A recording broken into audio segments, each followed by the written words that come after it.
Hello, my name is Benjamin Parlier, and I'm doing my capstone, as you probably saw by the slide. So we're going to start with the decision. So I was absolutely clueless for about 2 years. So freshman, sophomore year, I knew that capstone was a thing that you had to do. I knew that I needed it to graduate. I had no idea. I did not have a passion project.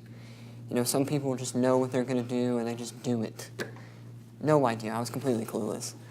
So I started thinking about it junior year, and once I started thinking about it, I was very concerned that I had started a little too late, because some people had already done it, and I was, it was a little intimidating to think about. And then Mr. Mole, who could not make it today, I think he had class. It's the beginning of junior year, he said, I have a capstone opportunity, and I was like, I'm going to grab that, because if I don't, I'm not going to have a capstone. So my expectations, I didn't really expect much, I'm going to be honest. I try not to expect much, because I know if I do expect something, it probably won't go the way I expected it to. So I said, we'll go in. I knew that it would, there'd be long periods where I'd have to be working on something.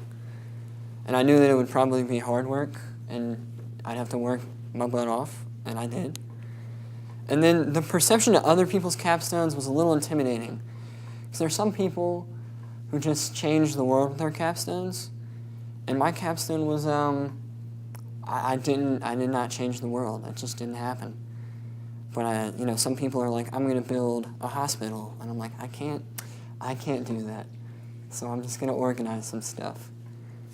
So let me actually talk about what I did for my capstone.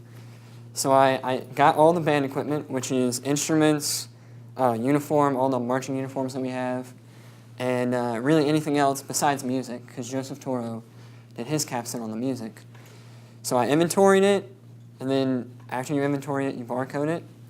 So everything here, I don't know if y'all can see this, but everything here, these are all the instruments that we have. It doesn't look like a lot. There are probably, 30 or 40 instruments there. There's a lot hidden back here. And, so you have to get each one of them out. And then there's sometimes all the barcode. And you have to find it, too. So going through a little tuba, or a big tuba, a lot of slides, you got to find it. It took a while. So I got all of that, and then all of the uniforms. So this is during musical theater, so there's a little mess going on. So everything here, all the way down, I did. So this is all pants. There are pants under here. There are hats all the way up here. There are jackets all the way through. All these shoes, all these hats were inventoried. Basically anything in this picture that is not theater stuff like all this, I barcoded and inventoried. So you would think, we had a little marching band this year.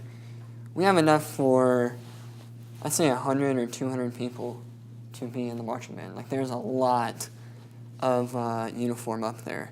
And then there's some old-timey stuff back there that actually look pretty cool. So this is what I did. So this is what I used. The first thing you have to do, you put it all into a template on Excel. So, for example, you have this mellophone, which is basically a French horn, and you march with it. So you have the brand, so this one was Yamaha.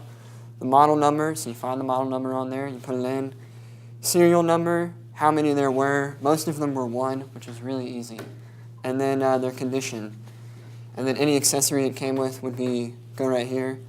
So I did that for every instrument, anything that we had.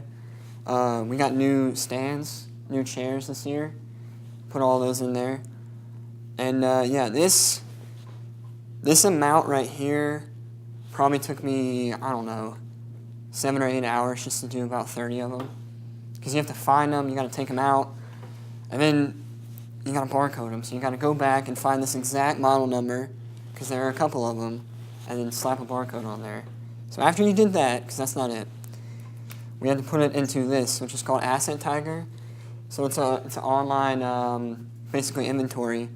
So you port it over, and then it gives you an asset tag number right here. and then you would go and print barcodes with that tag number. So once you do that, you put it on every single thing. So all 570 pieces of equipment, I believe, are there. And I know there are more. I think we got 2 or 3 new instruments recently that will go on there. So you can look it up. This is all, I think this is all uniform. Yeah, this is all uniform. So you get a tag number, you get the barcode, you find which uniform that was, and you put it on there. And then there will be an app where you scan the barcode.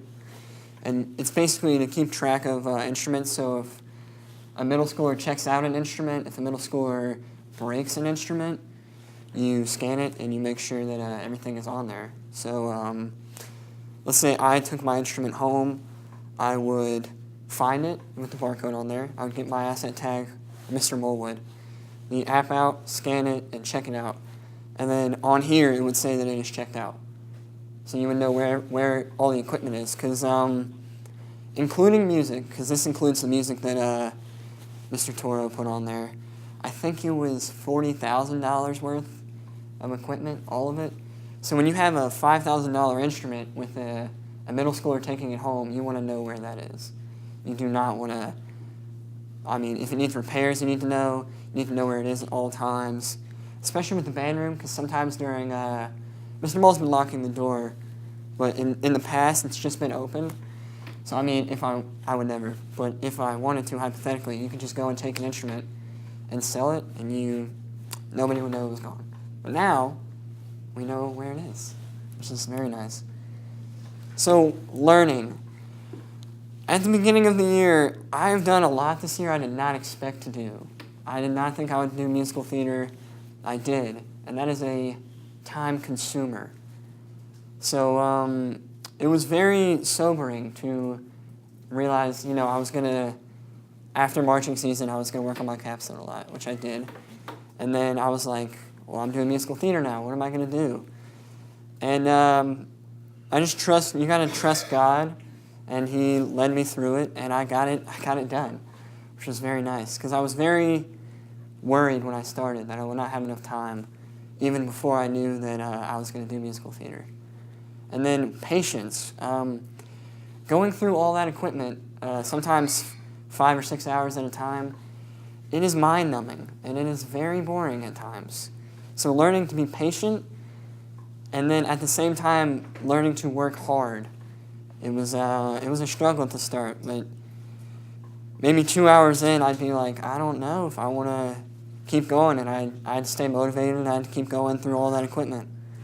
And then I finally got it. And honestly, if I had to do one thing different, I would go in with a lot less worry. Because I feel like when I first started, I went in with a lot of my energy was spent on what am I going to do, worrying instead of just doing it. And maybe I would have got done faster or done more if I'd gone in with less worry. And then finally, I will not be pursuing anything in inventory, hopefully. I don't plan to, but we'll see what happens. I did learn how to use Excel, which was very useful. So I'm looking at going to business, and using an Excel spreadsheet is very important. So I got that. I will be pursuing finance and economics at Liberty University. And though I may not have changed the world with my capstone, I will be able to use the lessons in my future, whether it be in my career or just in my life in general. And that is all that I have.